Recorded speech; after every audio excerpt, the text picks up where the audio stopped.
Chapter 3.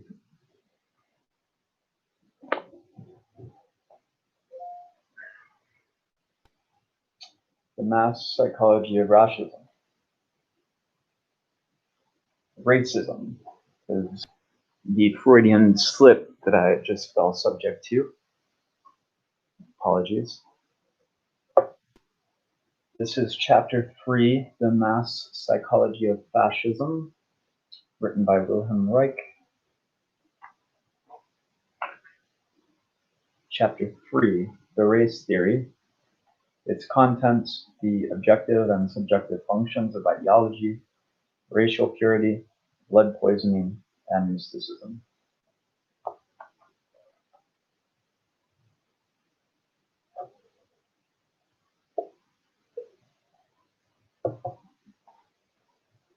Chapter 3, The Race Theory. Part 1, Its Contents. The race theory is German fascism's theoretical axis. In fascist ideology, the economic program of the so-called 25 points figures solely on an expedient intended to improve the Germanic race genetically and to protect it against racial interbreeding, which, according to the National Socialists, always entails the decline of the higher race. Indeed, it is their contention that even the decline of a culture is to be traced back to miscegenation. Hence, keeping the blood and the race pure is a nation's noblest task,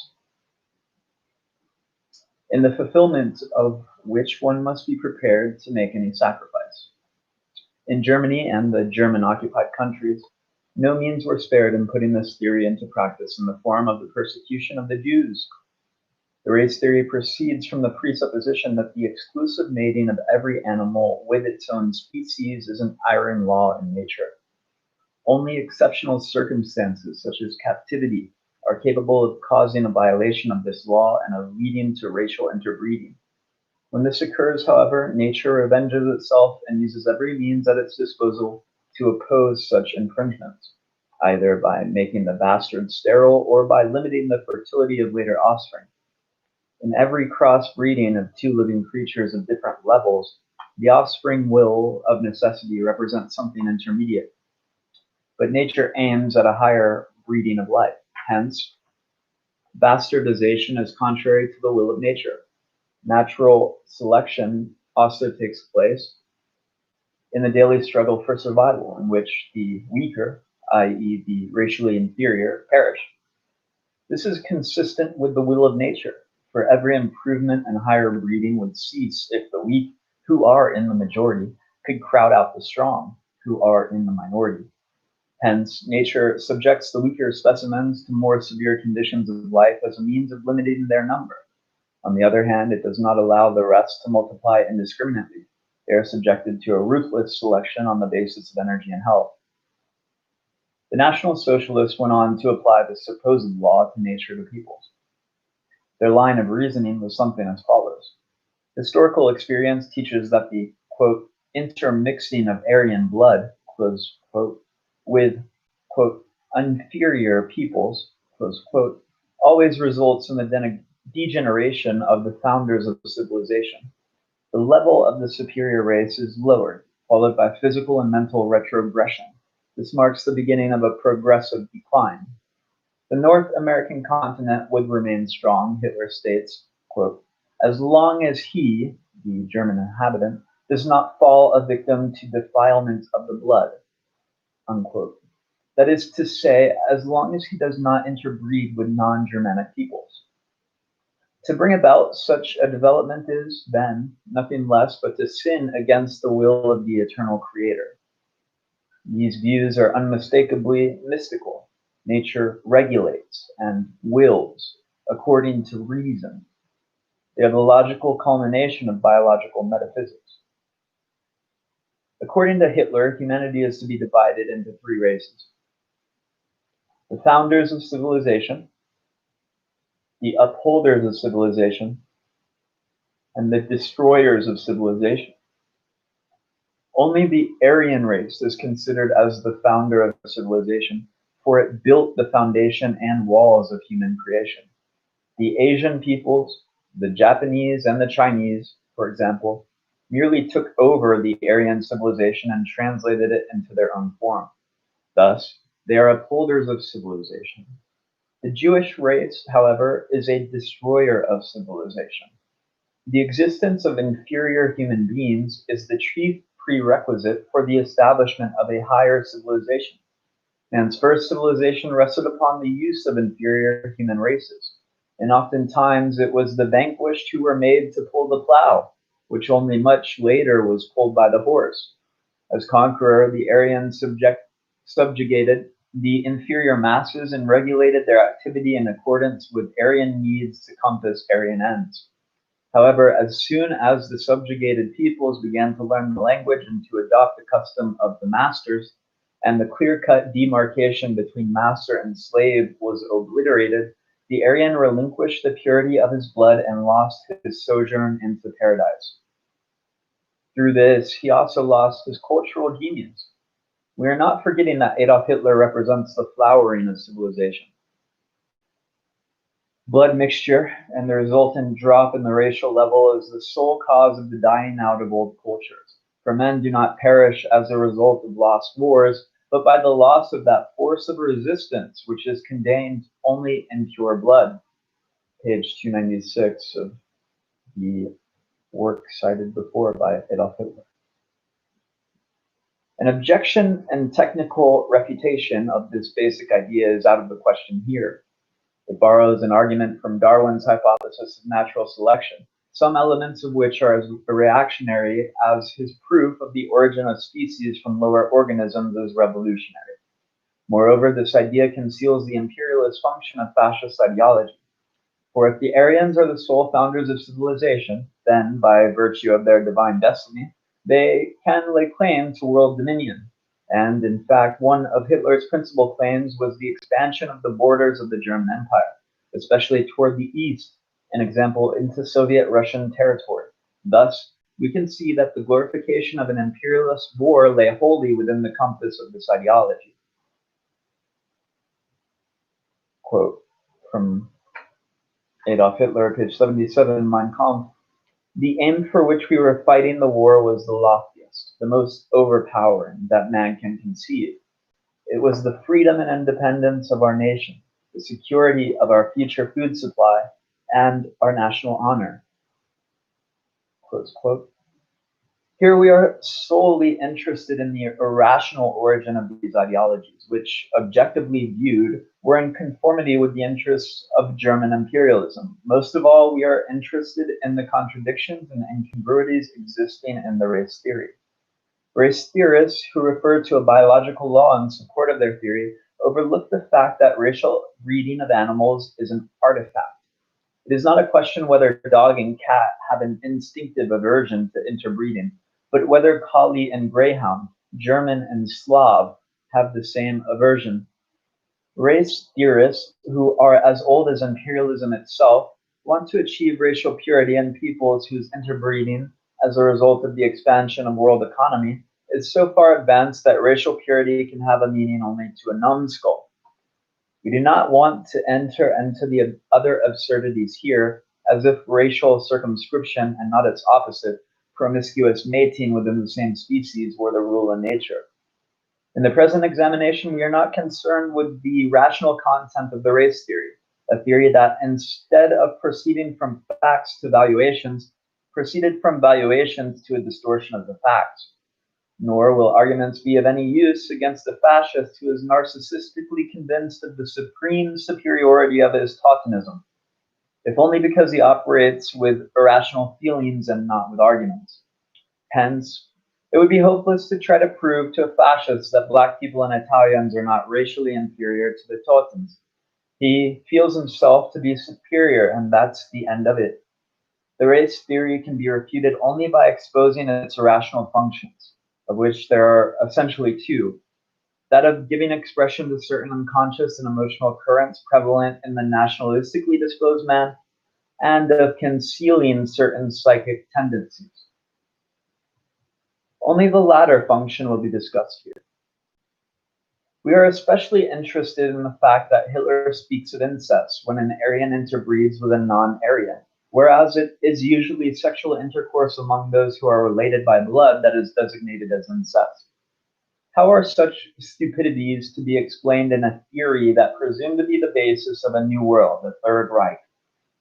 When we bear in mind that in the final analysis, the irrational, emotional basis of such a hypothesis owes its existence to definite existential factors, when we free ourselves of the notion that the discovery of such irrational sources of views of life, which have come into being on a rational basis, means a shifting of the question into the sphere of metaphysics, then we open the way to the source of metaphysics itself.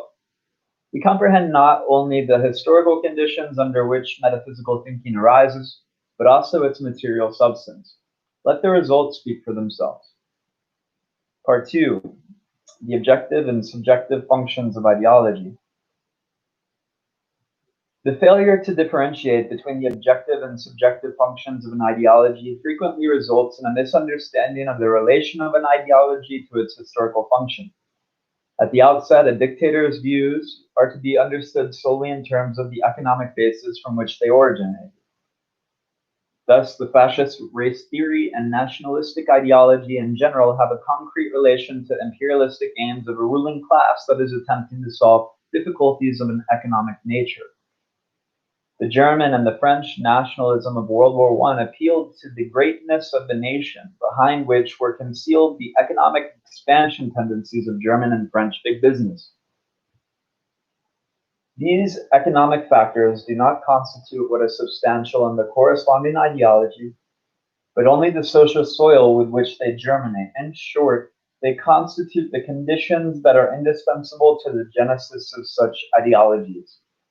At times, nationalism is not at all socially represented with respect to its substance, nor for that matter can it be brought into line with racial points of view.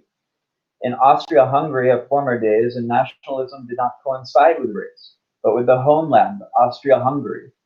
In 1914, when Bethmann Hollweg invoked Teutonism against Slavism, if he had wanted to be consistent, he would have had to proceed against Austria, this predominantly Slavic state.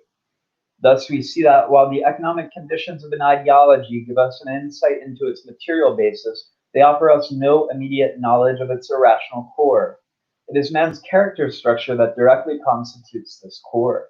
Subject to the specific economic conditions of a society, man reproduces the historical economic process in his ideology.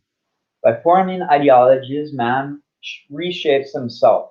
Man's material core is to be sought in the process by which he forms ideology.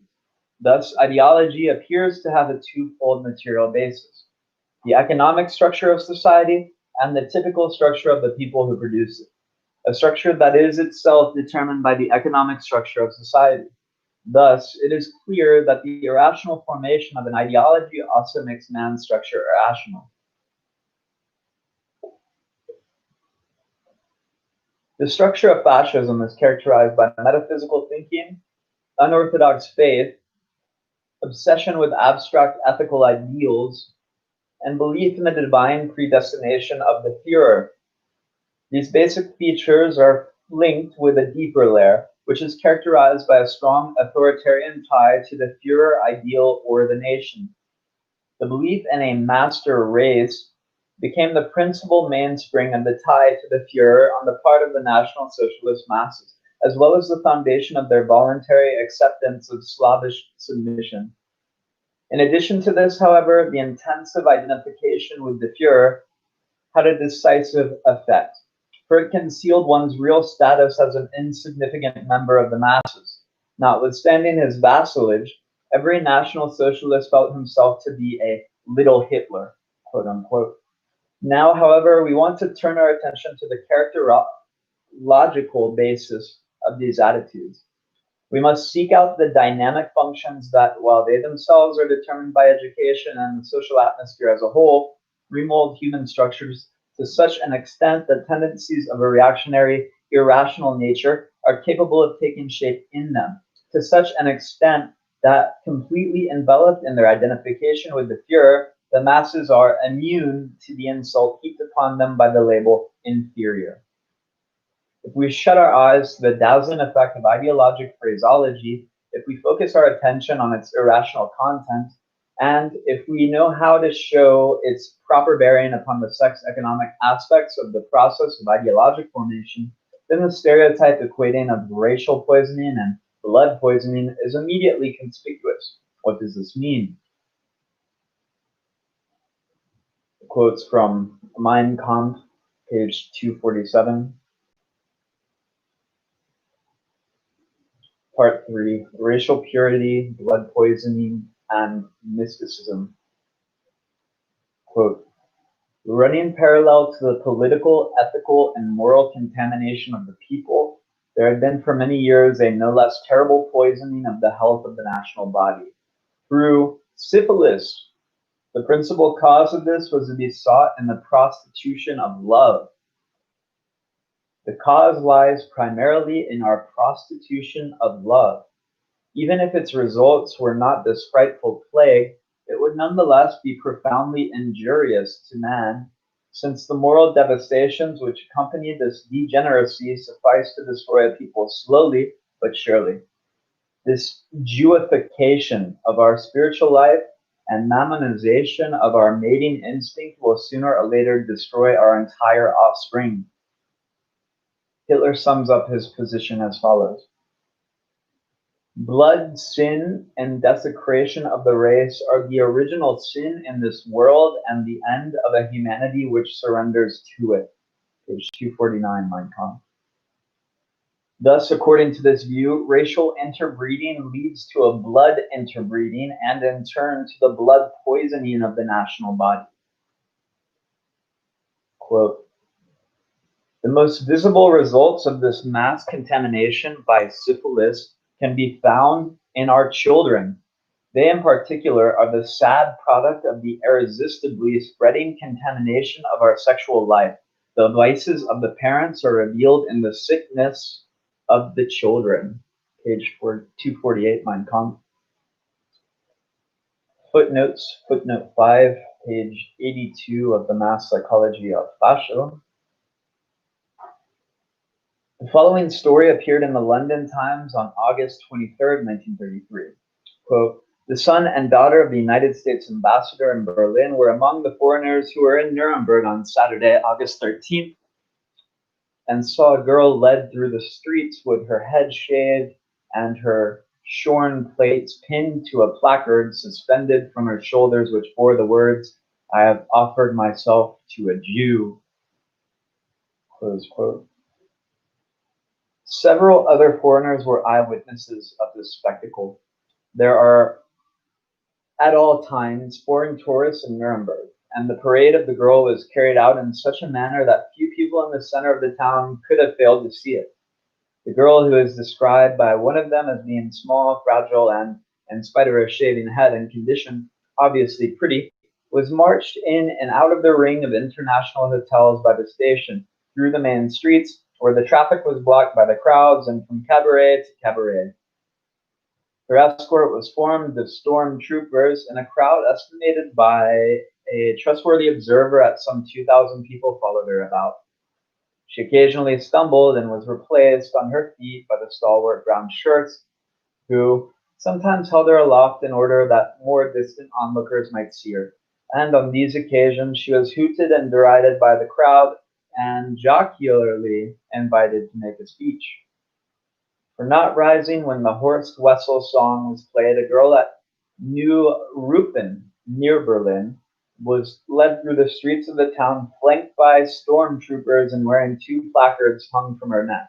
The inscription read, quote, I, shameless creature that I am, dared to remain seated when the Horst Wessel song was sung, thus mocking the victims of the National Socialist Revolution, close quote. Later in the day, the girl was again led through the streets. The time of the spectacle had been announced in the local newspaper so that large crowds should gather. I'll continue reading, page 82, Mass Psychology of Fascism, as Wilhelm Reich continues here. In this connection, the, quote, vices of the parents, close quote, can only refer to their interbreeding with racially alien blood, an example, especially with Jewish blood, whereby the Jewish world plague, in quotes, finds ingress into pure Aryan blood, in quotes. It is remarkable how closely this theory of blood poisoning is related to the political thesis of the poisoning of Teutonism by the world Jew, Karl Marx, in quotes. The irrational fear of syphilis constitutes one of the major sources of National Socialism's political views and its anti-Semitism. It follows then that racial purity, that is to say, purity of blood, is something worth striving for and fighting for with every available means. Hitler repeatedly stressed that one cannot get at the masses with arguments, proofs, and knowledge, but with only feelings and beliefs. In the language of National Socialism and that of Kaiserling, Dresch, Rosenberg, Staple, etc., the nebulous and the mystical are so conspicuous that an analysis of this peculiarity will certainly prove profitable. What was it in the mysticism of fascism that so fascinated the masses? The answer is supplied by the analysis of the proofs that Rosenberg offers in substantiation of the fascist race theory. Right at the outset, Rosenberg writes, quote, from Mythos, page 22, the values of a race's soul, an example. Those values which are the motor forces of the new conception of the world have not yet become a part of the living consciousness. Soul, however, means race seen from within. Conversely, race is the outer world of the soul. Close quote. Here we have an example of one of the many typical National Socialist phrases, which, on first impression, doesn't seem to mean anything. Indeed, seems intentionally to disguise its meaning, perhaps from the author himself.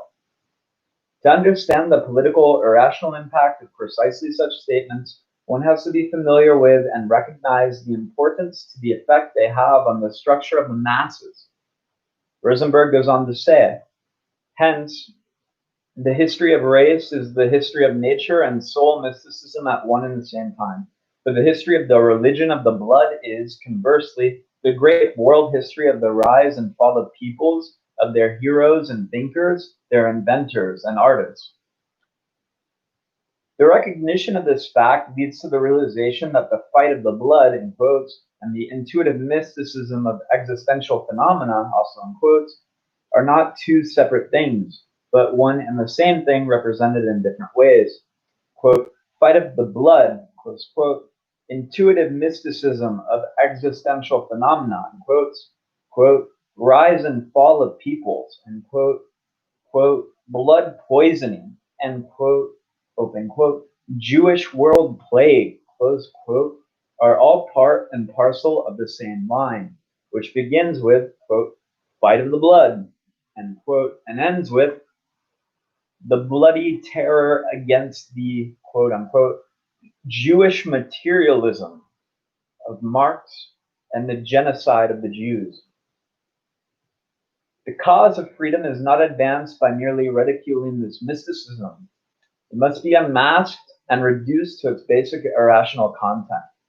The greater part of this mysticism, and what is most important about it, is a biological energy process, an extreme expression of reactionary sexual ideology, irrationally and mystically conceived. The creed of the soul and its purity is the creed of asexuality, of sexual purity, quote unquote.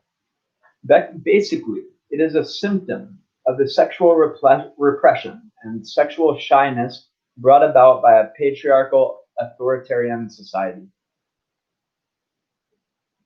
Quote, coming to grips with blood and environment, with blood and blood, is for us the last attainable reality, behind which it is no longer granted us to search and to investigate. End quote, Rosenberg states. He errs. We are immodest enough to want to investigate and not only to expose, without sentimentality, the living process between blood and blood, but also to demolish a pillar of the National Socialist creed. We shall let Rosenberg himself prove that the core of the fascist race theory is a mortal fear of natural sexuality and of its orgasm function. Using the ancient Greeks as an example, Rosenberg seeks to prove the validity of the thesis that the rise and fall of peoples is to be traced back to racial interbreeding and blood poisoning. According to his theory, the Greeks were originally the representatives of Nordic racial purity. The gods Zeus and Apollo and the goddess Athene were symbols of the most devout piety, guardians and protectors of the noble and the joyous, keepers of order, teachers of the harmony of inner power and of artistic values. Homer, he claims, had not the least interest in the aesthetic of Athene. He writes that she was the symbol of life-consuming lightning, the wise and thoughtful virgin, sprung from the head of Zeus, protectress of the Hellenic people and faithful shield of its battles. These very pious creations of the Greek soul are proof of the pure, untrammeled inner life of the Nordic people. In the highest sense of the word, they are the religious confessions and expressions of confidence in their own species. From Mythos, page 41. These gods, which are said to symbolize purity, sublimity, and religiosity, are then contrasted to the gods of the Near Eastern peoples.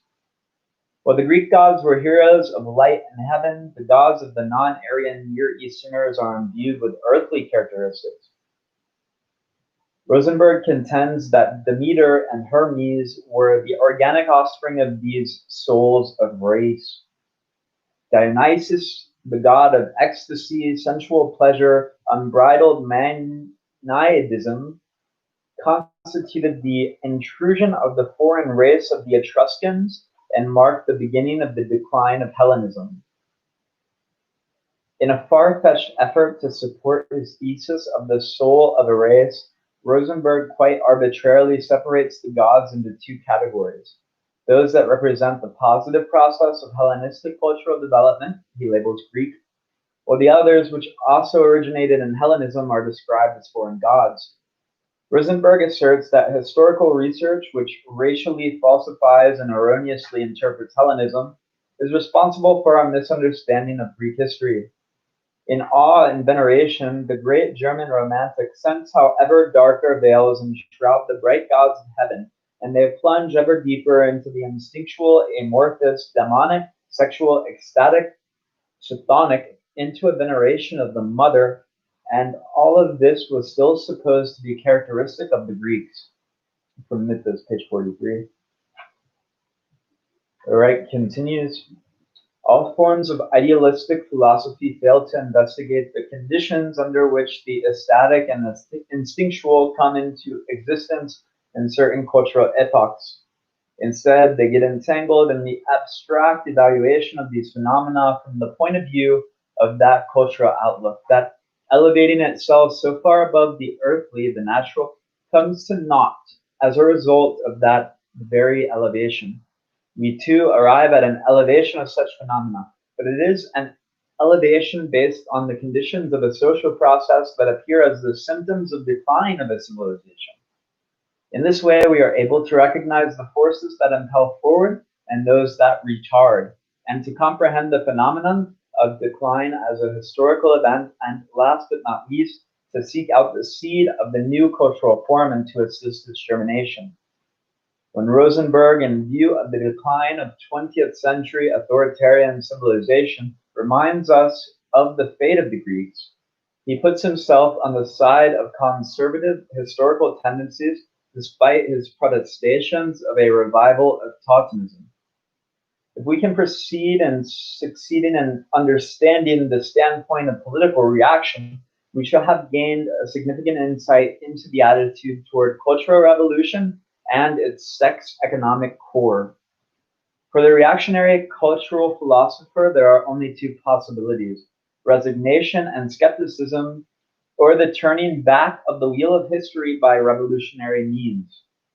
But if one has shifted the focal point of one's cultural outlook, has recognized in the collapse of an ancient civilization not the fall of civilization altogether, but merely the fall of a certain civilization, namely the authoritarian, namely a natural shifting that also takes place in one's assessment of those cultural elements, previously appraised as positive or negative. One realizes that the old form is laboring with the new form of civilization, one based on genuine freedom. It is mainly a question of understanding the attitude of revolution that takes place and takes us toward those phenomena regarded as symptoms of decline by political reaction. It is indicative, for example, that the latter declares itself in favor of the patriarchal theory and ethnology, whereas the former declares itself in favor of the matriarchal theory. Apart from the objective historical factors, there are interests at work in these two contrary sociological currents, interests that correspond to the previously unknown processes of sex economy. Matriarchy, which is a historically demonstrated system, is not only in accord with the organization of natural work democracy, but also with the society organized on a natural sex economic basis. Patriarchy, on the other hand, not only has an authoritarian economy, its sex economic organization is catastrophic. Long after the church had lost its hold on scientific research, it continued to promulgate the metaphysical doctrine of man's moral nature and of his monogamous disposition, etc. It was for this reason that Bakunin's findings threatened to make hay of tradition. The amazing thing about matriarchy is not so much its wholly different consanguinity, but the natural self-regulation of sexuality that it entails. The social means of production are not privately owned in a matriarchy, as Morgan and Engels recognize. As a fascist ideologist, Rosenberg had no other choice than to deny the descent of ancient Greek culture from matriarchal beginnings, a proven fact, and to seize upon the hypothesis that in this phase, the Dionysian, the Greeks, assumed characteristics which were both physically and spiritually alien to their culture. In contrast to Christian ideology, as we shall later see, fascist ideology separates man's orgastic yearning from the human structure produced under authoritarian patriarchy and relates it to various races. Nordic is equated to bright, majestic, heavenly, asexual, pure, whereas Near Eastern is equated to instinctual, demonic, sexual, ecstatic, orgastic. This explains why Bakunin's intuitive and romantic investigations were rejected as the theory of that which only appears to be ancient Greek life. In the fascist race theory, the orgasm anxiety of the man subjugated to authority appears in an absolute form, eternalized as the pure and contrasted with the animal-like and orgastic. Thus, what is Greek and what is racial become an emanation of what is pure, what is asexual, while what is racially alien, the Etruscan, in quotes, is related to what is animal and therefore inferior. In keeping with this line of reasoning, patriarchy is taken as the source of the human history of the Aryans. From Rosenberg, quote, the first great historically decisive battle between racial values was carried out on Greek soil, a battle decided in favor of the Nordic nature. From this point on, man approaches life from daylight, from life itself. Everything which we call Greek culture and our great heritage from antiquity originated from the law of light and of heaven, from the spirit and nature of the Father. Close quote. Wilhelm Reich continues, page 88. The patriarchal authoritarian sexual order that resulted from the revolutionary processes of latter-day matriarchy, economic independence of the chief's family from the maternal gens, a growing exchange of goods between the tribes, development of the means of production, etc., becomes the primary basis of authoritarian ideology by depriving the women, children, and adolescents of their sexual freedom, making a commodity of sex and placing sexual interests in the service of economic subjugation. From now on, sexuality is indeed distorted. It becomes diabolical and demonic and has to be curbed. In terms of patriarchal demands, the innocent sensuousness of matriarchy appears as the lascivious unchaining of dark powers. The Dionysian becomes sinful yearning, which patriarchal culture can conceive of only as something chaotic and dirty. Surrounded by and imbued with sexual human structures that have become distorted and lascivious, Patriarchal man is shackled for the first time in an ideology in which sexual and dirty, sexual and vulgar or demonic become inseparable associations. Secondarily, however, this evaluation also has a rational justification. With the imposition of chastity, women become uncaste under the pressure of their sexual demands, the sexual brutality on the part of the male, and the corresponding conception on the part of the female that for the sexual act for her is something disgraceful, takes the place of natural orgastic sensuousness. Extramarital sexual intercourse, to be sure, is not done away with anywhere. With the shifting of the valuation and the abolition of the institutions that previously protected and sanctioned it in a matriarchal society, it becomes involved in a conflict with official morality and is forced to lead a clandestine existence.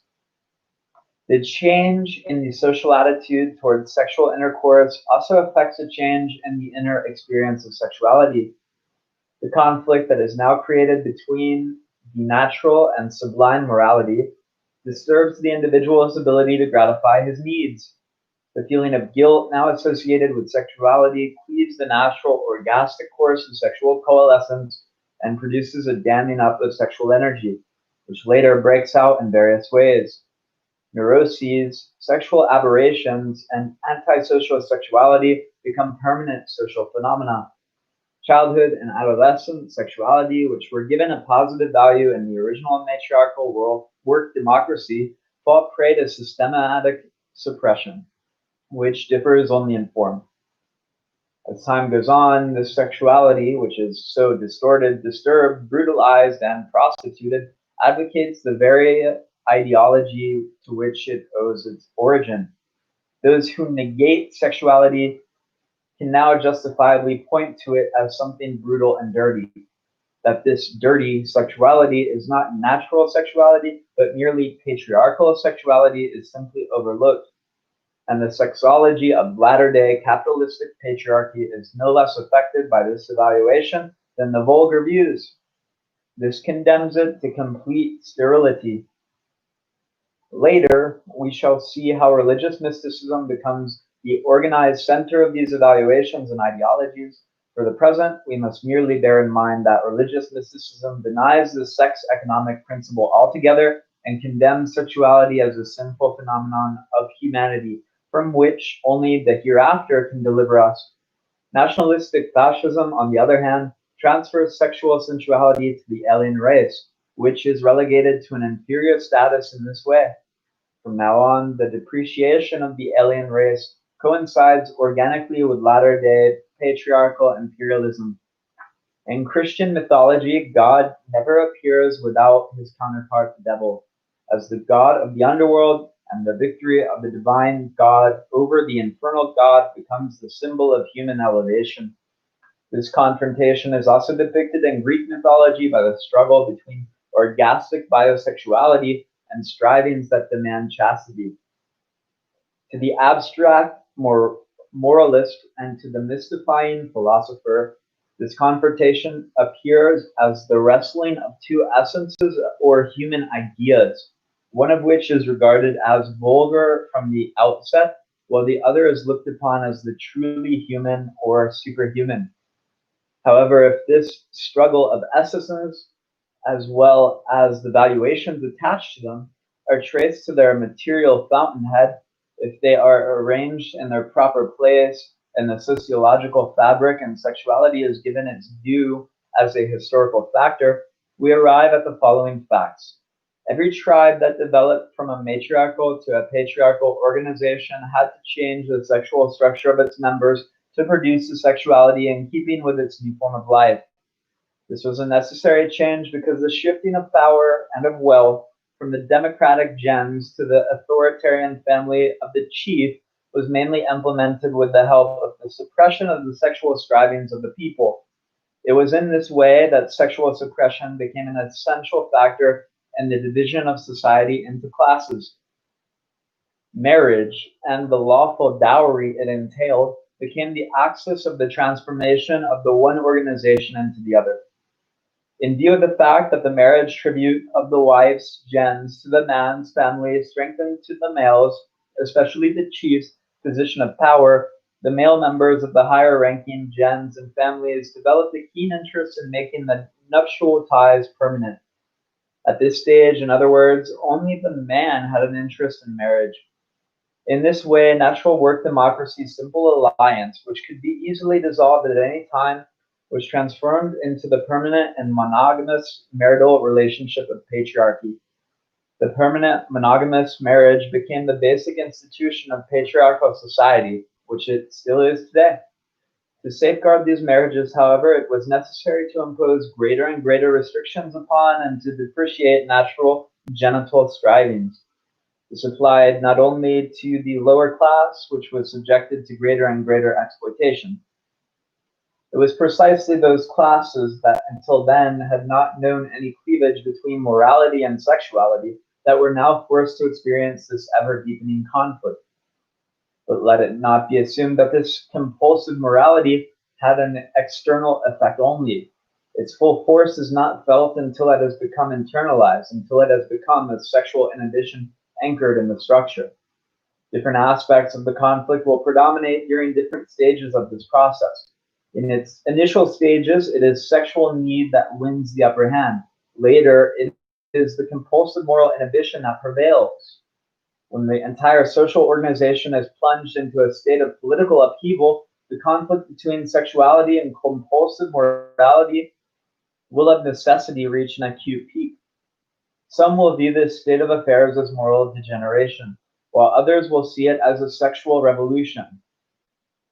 In any event, it is the breakthrough of natural sexuality that is looked upon as cultural degeneration. This breakthrough is felt to be a degeneration only because it constitutes a threat to compulsive morality. Viewed objectively, it is only the system of sexual dictatorship that breaks down, a system devised to preserve compulsive moralistic values in the individual in the interests of the authoritarian marriage and family. Among the ancient Greeks, whose written history does not begin until patriarchy had reached a state of full development, we find the following sexual organization: male supremacy, heterae for the upper classes, and prostitution for the middle and lower classes, and along with this, the wives leading an enslaved and wretched existence and figuring solely as birth machines. The male supremacy of the Platonic era is entirely homosexual. The sex-economic contradictions of latter-day Greeks appeared at a time when the affairs of the Greek state were politically and economically on the downgrade. To the fascist Rosenberg, the Teuthonian becomes intermixed with the Apollonian in the Dionysian era, and they perish together. The phallus, Rosenberg writes, becomes the symbol of the latter-day Greek conception of the world. For the fascists, therefore, the return of natural sexuality is viewed as a sign of decadence, lasciviousness, lechery, and sexual filth. This, however, is not merely fascist fantasy. It corresponds to the actual situation created by the burning contradiction in the mode of experience of the people of such an epoch. To the Dionysian feasts correspond to the masquerades and costume balls of our reactionary classes. However, one must know exactly what occurs at such feasts not to fall prey to the common deception of seeing in this Dionysian happening the epitome of sexual experience. Nowhere are the indissoluble contradictions between dissolute sexual yearnings and a capacity for experience debilitated by morality more glaringly exposed than at such feasts. Dionysos' law of limitless sexual gratification means uninhibited racial interbreeding between Greeks and Asiatics of all tribes and varieties, from Mythos, page 52. Just imagine a historian of the year 4000 representing the sexual feasts of the 20th century as the uninhibited interbreeding of the Germans with the blacks and the Jews of all tribes and varieties. In this, we clearly recognize the meaning of the idea of racial interbreeding. It is a defense against the Dionysian, a defense rooted in patriarchal society's economic interests in marriage. Hence, even in the story of Jason, compulsive marriage figures as the bulwark against heteraism. Heterare are women who refuse to submit to the yoke of compulsive marriage and insist on their right to determine their own sex life. However, this demand gets involved in a conflict with early childhood education, which incapacitated the organism's capacity for sexual experience. Hence, the hetiara plunges herself into one adventure after the other to escape her homosexuality, or she lives a disturbed and disintegrated existence in both directions at once. Hetiarism is supplemented by male homosexuality. Owing to their compulsive marital life, the men flee to the hetiare and voluptuaries in an effort to restore their capacity for sexual experience. Hetiare must be a substitution term for prostitute here. Understandably, the sexual structure of the fascists, who affirm the most severe form of patriarchy and actually reactivate the sexual life of the Platonic era and their familial mode of living, i.e., impurity in ideology, disintegration and pathology in actual practice, must bear a resemblance to the sexual conditions of the Platonic era. Rosenberg and Blücher recognized the state solely as a male state organized on a homosexual basis. It is very curious to see how the view of the worthlessness of democracy emerges from this ideology. I've got to stop right there and kind of rebalance this homosexuality comment, which was made beginning on page 91 of Wilhelm Reich's Mass Psychology of Fascism. I must presume that when he's talking about a tendency for males to identify with other males in promotion of idea structures that govern the substructures beneath them, perhaps that's what they mean by asexual, homosexual. I don't know. It indicates to me a type of physical connection, right? But that must not be the case.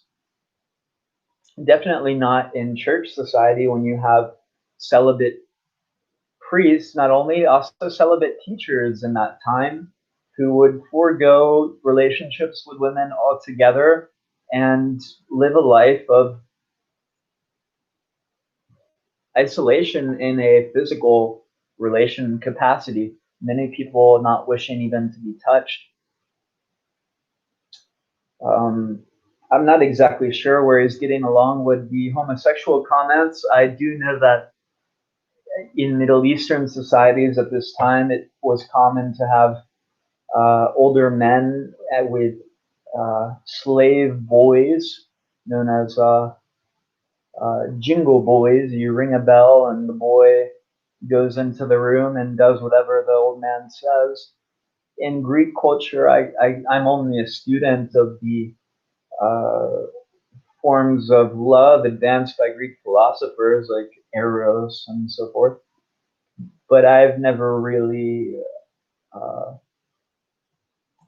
read an account that has proven any type of homosexual physical activity between philosopher and philosopher. For example, Plato, Socrates, Euclid, Pythagoras, members of this philosophical sect, I'd never really perceived in a homosexual fashion.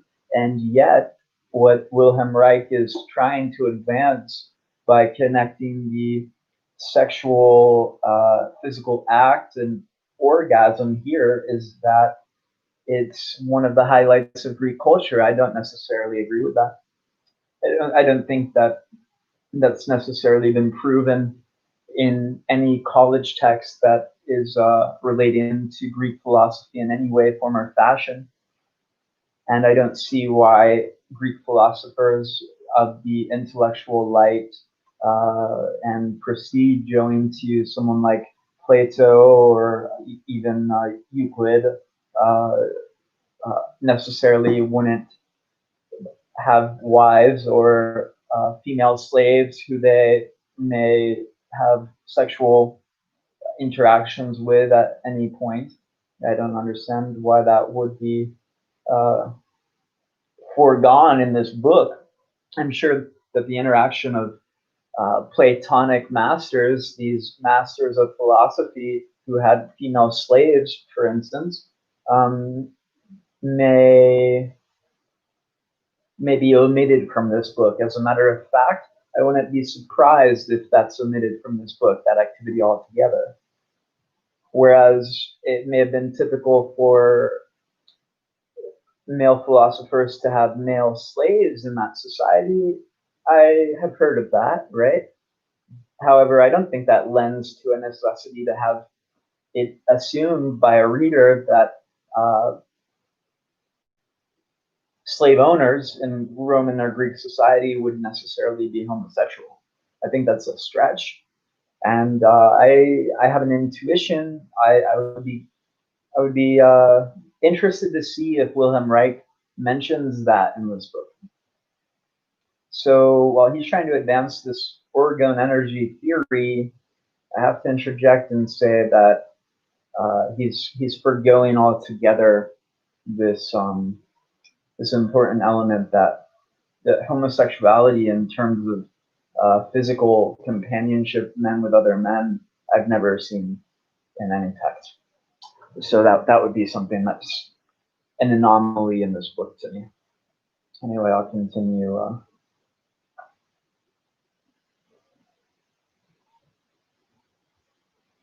Just finding my place here. Okay, so we're at women prostitutes, right? These women prostitutes who are refusing to accept their role in society, so they have sexual relations with other men, many men, perhaps, maybe many men at the same time, not surprising, or potentially they go off the deep end and are pursuing relations with other women, other men, etc., etc.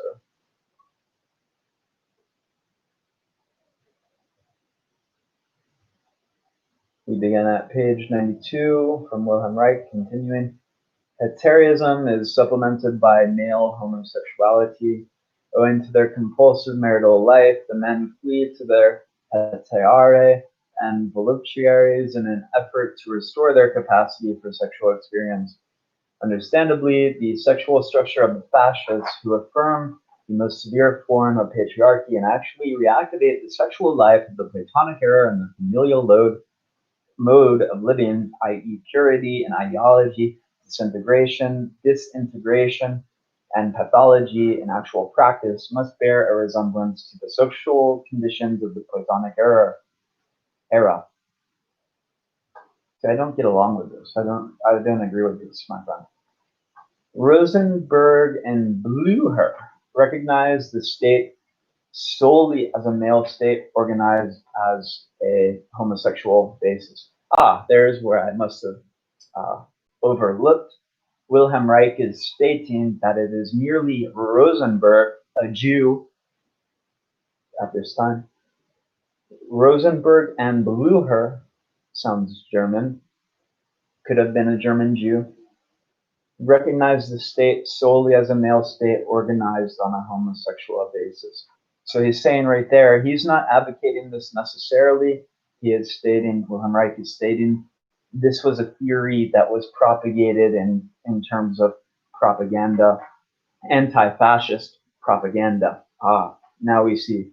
It was a political form of propaganda advanced through the anti-fascist wave of thought that advanced this homosexual origin of the Greek Platonists, the philosophies of state and the republic and so forth. So there we have the answer to that.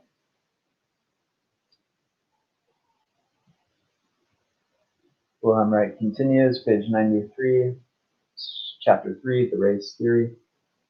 It is very curious to see how the view of the worthlessness of democracy emerges from this ideology. Pythagoras is rejected because he came out as the prophet of the equality of all people, as the herald of democratic Taylorism, of the community of goods and females. This idea of the inner association of the community of goods and females plays a central role in anti-revolutionary fight. The democratization of Roman patrician rule, which provided 300 senators from 300 aristocratic families until the 5th century, is traced back to the fact that intermarriages between patricians and plebeians were permitted from the 5th century on, and that this led to a racial deterioration. Thus, even the democratization of a political system brought about through intermarriages is interpreted as a sign of racial decline. It is here that the reactionary character of the race theory is thoroughly exposed, for now sexual intercourse between Greeks and Romans belonging to different classes is looked upon as ruinous racial interbreeding. Members of the suppressed class are equated with those who are racially alien. At another point, Rosenberg speaks of the workers' movement as the ascending of the asphalt humanity of the big cities with all the refuse of Asianism, from Mythos, page 66. Thus, behind the idea of the interbreeding with alien races lies the idea of sexual intercourse with members of the suppressed class. And operating at an even deeper level is the tendency of political reaction to draw lines of demarcation which are rigid from an economic viewpoint, but are completely non-existent from a sexual moralistic viewpoint owing to the sexual restrictions imposed upon middle-class women. At the same time, however, sexual interbreeding between classes means an undermining of class rule. It creates the possibility of a democratization, that is to say, the possibility of the proletarianization of the aristocratic youth. For the lower social strata of every social order develop sexual conceptions and habits that constitute a serious threat to the rulers of every authoritarian order. If, in the final analysis, it is the idea of the interbreeding of members of the ruling class with members of the ruled class that lies at the root of the idea of racial interbreeding, then we obviously have here the key to the question as to the role played by sexual suppression in class society. In this connection, we can differentiate several functions. We know, for instance, that material suppression relates solely to the lower classes, but on no account can we assume that the same holds true for sexual suppression. The relations of sexual suppression to class society are much more complicated. At this time, we want to single out only two of these functions. Function 1. Since sexual suppression has its origin in the economic interests of marriage and the law of inheritance, it begins with the ruling class itself. At first, the morality of chastity applies most rigidly to the female members of the ruling class. This is intended to safeguard those possessions that were acquired through the exploitation of the lower classes. Function 2. In early capitalism and in the large feudal societies of Asia, the ruling class is not yet interested in a sexual suppression of the enslaved classes. It is when the materially suppressed classes begin to organize themselves, begin to fight for socio-political improvements, and to raise the cultural level of the broad masses, that sexual moralistic inhibitions set in. Only then does the ruling caste begin to show an interest in the morality, quote unquote, of the suppressed classes. Thus, parallel to the rise of the organized working class, a contrary process sets in, namely the ideological assimilation to the ruling class. Their own sexual habits are not relinquished in this process, however. They continue to exist alongside the moralistic ideologies, which from now on become more and more entrenched. This results in the previously described contradiction in the human structure between reactionary and freedom-aspiring tendencies. Historically, the development of this contradiction in the structure of the masses coincides with the loosening of feudal absolutism through bourgeoisie democracy. To be sure, exploitation has merely undergone a change in form. But this change entails a change in the character structure of the masses. These are the facts to which Rosenberg gives a mystical interpretation when he writes that the primordial god of the earth, Poseidon, repelled by Athene, the goddess of asexuality, rules in the form of a serpent in the ground beneath her temple, in the same way as the pelagic python dragon rules beneath the temple of Apollo in Delphi. But the Nordic Theseus did not kill the Asiatic brutes everywhere. As soon as Aryan blood begins to slumber, the foreign monster springs up again and again. That Asiatic mongralism and physical robustness of Eastern man. Allow me to reread. These are the facts to which Rosenberg gives a mystical interpretation when he writes that the primordial god of the earth, Poseidon, repelled by Athene, the goddess of asexuality, rules in the form of a serpent in the ground beneath her temple, in the same way as the pelagic python dragon rules beneath the temple of Apollo in Delphi. Quote, but the Nordic Theseus did not kill the Asiatic brutes everywhere. As soon as Aryan blood begins to slumber, the foreign monster springs up again and again. That Asiatic, allow me to reread.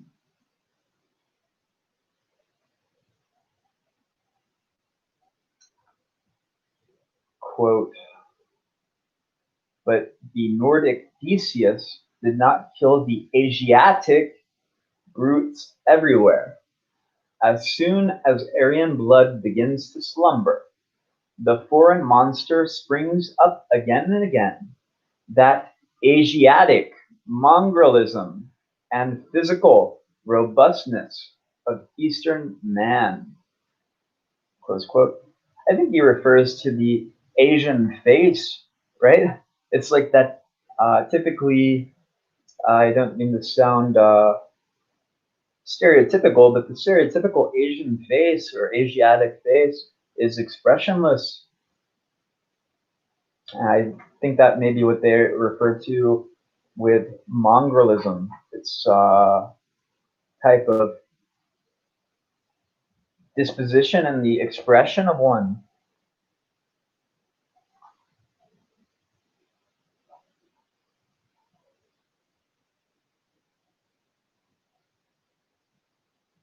Wilhelm Reich continues, page 95, footnote 9 from page 94. The appraisal of the quote-unquote impure caste in the Indian patriarchal society. Continued on 95. It is clear what is meant by physical robustness. It is that remnant of sexual spontaneity that distinguishes the members of the suppressed classes from the ruling class. That same spontaneity, namely, that is gradually blunted in the course of democratization, but is never completely lost. Psychologically, the serpent Poseidon and the python dragon represent genital sensuality symbolized as the phallus. Genital sensuality has been suppressed, has become subterranean in both societies and man's structure, but it is still alive. The feudal upper class, which has a direct interest in the renunciation of natural sexuality, he references Japan, feels itself threatened by the more elemental sexual habits of the suppressed classes, all the more so because it itself has not only not mastered its own sensuality, but sees it, on the contrary, reappearing in its own class in a distorted and perverse form. Thus, the sexual customs of the masses constitute not only a psychological, but also a social danger to the ruling class. Above all, the latter senses a threat to its institution of the family. As long as the ruling classes are economically strong and in the ascendancy, it is not difficult for them to maintain a total sexual moralistic separation from the masses. An example of this was the English bourgeoisie around the middle of the 19th century. In the periods when their rulership is shaken, and particularly when there is an outright crisis, as has existed, for example, in Central Europe and England since the beginning of the 20th century, the moral restrictions imposed on sexuality are loosened within the ruling class itself. The disintegration of sexual moralism begins with the liquidation of family ties. At first, the middle and lower middle classes, in complete identification with the upper class and its morals, become the real champions of the official, strongly defended anti-sexual morality. It is precisely when the economy of the lower middle classes shows signs of breaking down that natural sexuality must appear as a particular threat to the continued existence of sexual institutions.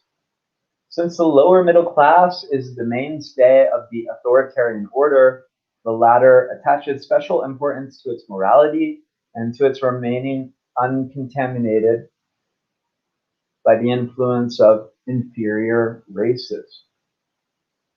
If the lower middle class would lose its moralistic attitude towards sex to the same extent that it loses its intermediate economic position between the industrial worker and the upper class, this would constitute a very grave threat to any dictator. For the python dragon is also lurking among the lower middle class, ever ready to shatter its shackles and consequently its reactionary tendencies. It is for this reason that, in times of crisis, a dictatorial power always steps up its propaganda for morality and the strengthening of the bonds of marriage and the family. For it is the authoritarian family that constitutes the bridge from the wretched social situation of the lower middle class to reactionary ideology. If the compulsive family is undermined by economic crises, proletarianization of the middle class, and wars, then the authoritarian system, which is so firmly entrenched in the structure of the masses, is also seriously threatened. We shall have to enter into this question more thoroughly. Thus, we have to agree with Leng, the National Socialist biologist and race theorist from Munich, who asserted that the authoritarian family was the core of cultural politics. He made this statement at a meeting of the National Socialist Society, Deutscher Staat, in 1932. We can add that it is the core of reactionary as well as revolutionary cultural politics, for these observations have far-reaching social consequences. End of chapter 3 from the book, The Mass Psychology of Fascism, written by Wilhelm Reich and translated by Vincent R. Corfagno.